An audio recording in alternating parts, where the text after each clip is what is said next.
In the high-octane world of professional basketball, $4 billion usually buys you more than just a team. It buys you a legacy. It buys you a throne. But in Phoenix, Arizona, that $4 billion price tag might have bought something far more sinister: a front, a mask, a billionaire's face to hide a legend's ghost. When Mat Ishbia, the mortgage tycoon with the heart of a Michigan State walk-on, took over the Phoenix Suns in early 2023, the NBA world breathed a sigh of relief. The era of Robert Sarver, a tenure defined by toxicity and scandal, was finally over. The sun was rising on a new age of prosperity. But as the desert heat intensified, the shadows grew longer, and in those shadows, fans and insiders began to spot a figure that shouldn't be there, a figure the NBA thought it had buried years ago. Today, we're peeling back the gold-plated curtain of the Footprint Center. We're looking past the flashy trades and the courtside smiles to ask the question that keeps NBA executives up at night. Who is actually running the Phoenix Suns? Is Mat Ishbia the visionary leader he claims to be, or is he merely the puppet of a secret boss, a banned legend operating from the dark? Chapter 1: The Rise of the Mortgage Mogul. To understand the betrayal, you have to understand the man in the spotlight, Mat Ishbia. He isn't your typical billionaire owner who sits in the box and sips champagne.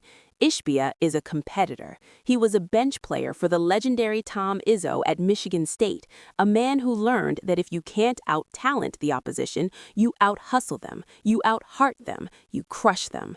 He took that mentality to United Wholesale Mortgage, turning it into a global powerhouse. When he set his sights on the Phoenix Suns, he didn't just want to own a team. He wanted to dominate the league. Within hours of taking the keys to the franchise, he did the unthinkable. He traded the soul of the team, Mikal Bridges, Cam Johnson, and a king's ransom of draft picks for Kevin Durant. The move was a seismic shock, but while the fans celebrated, the veterans of the league's front offices began to whisper.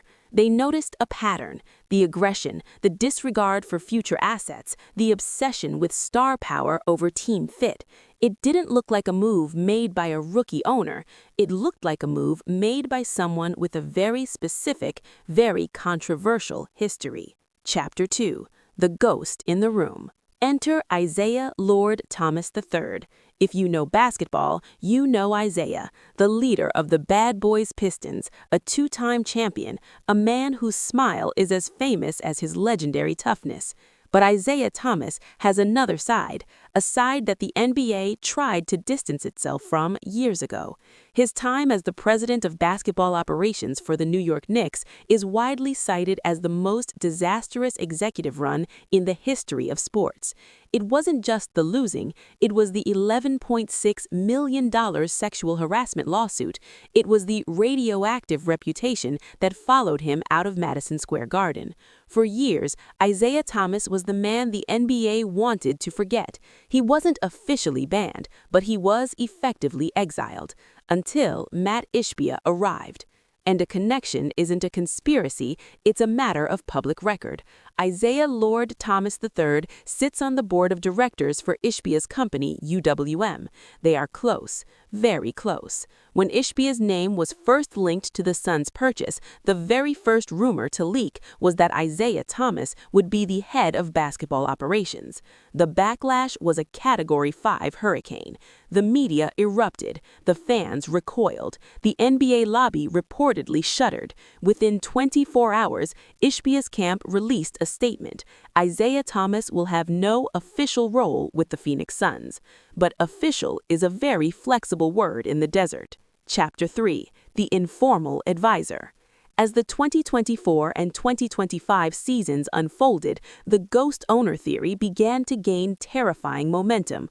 Why? Because Isiah Thomas was everywhere. He wasn't in the front office, but he was courtside, inches away from Ishbia's ear. He wasn't on the payroll, but every major decision the Suns made seemed to be ripped straight from the Isiah Thomas playbook.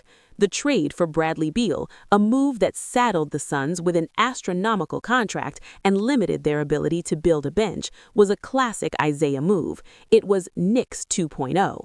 Insiders began to report that the actual general manager, James Jones, was being pushed to the periphery. The power was shifting. It was moving from the basketball professionals to a private circle, a circle where Mat Ishbia provided the money and the ghost provided the strategy. Think about the betrayal here. If you're a Suns fan, you were promised a new era of transparency.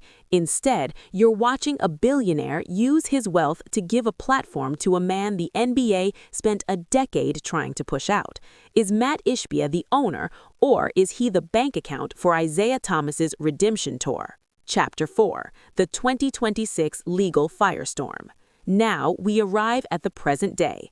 April 2026. The whispers have turned into legal documents. A bombshell lawsuit filed by minority owners, including Scott Selden and Andy Kohlberg, have ripped the lid off the Suns organization.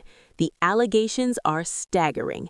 They claim that Mat Ishbia has turned the Phoenix Suns into a personal fiefdom. They allegate that he has treated the team's finances like a personal piggy bank to fund his own ambitions. But buried in the legal jargon is a more disturbing narrative: the lack of oversight. The lawsuit suggests that Ishbia is making massive franchise-altering decisions without the board's consent. Who is he consulting instead? The lawsuit doesn't name the ghost, but the implication is clear. The decision-making process has moved from the boardroom to the shadows.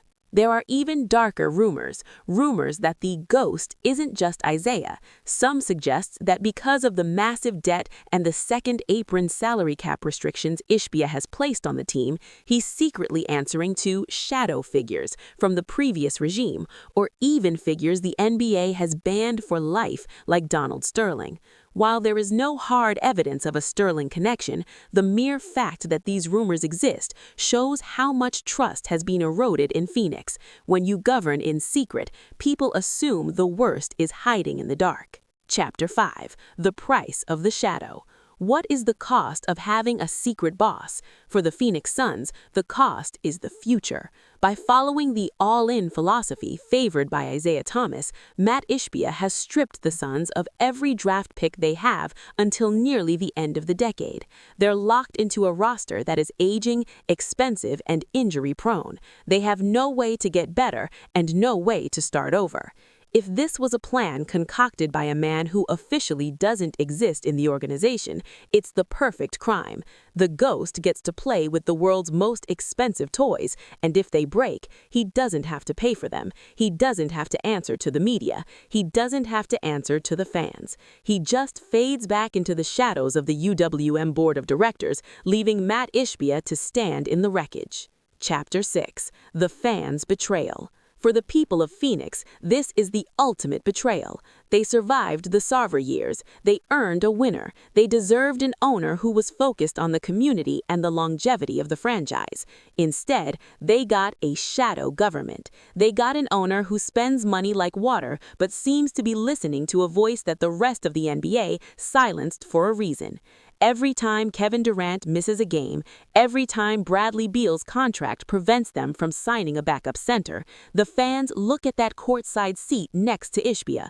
They see the smile, they see the ghost, and they realize that the team they love isn't being run for them. It's being run as a high-stakes game of ego for a man who isn't even supposed to be in the building. Conclusion: the desert never forgets.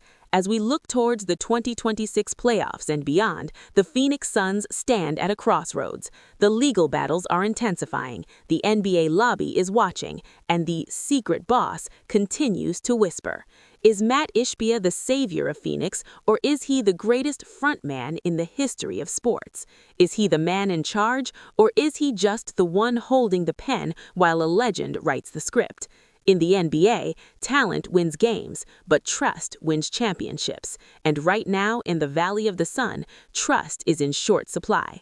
The lights are bright in the arena, but if you look closely at the owner's seat, you'll see it. A shadow that doesn't belong, a ghost that refuses to leave. The Phoenix Suns are burning bright, but every fire eventually turns to ash.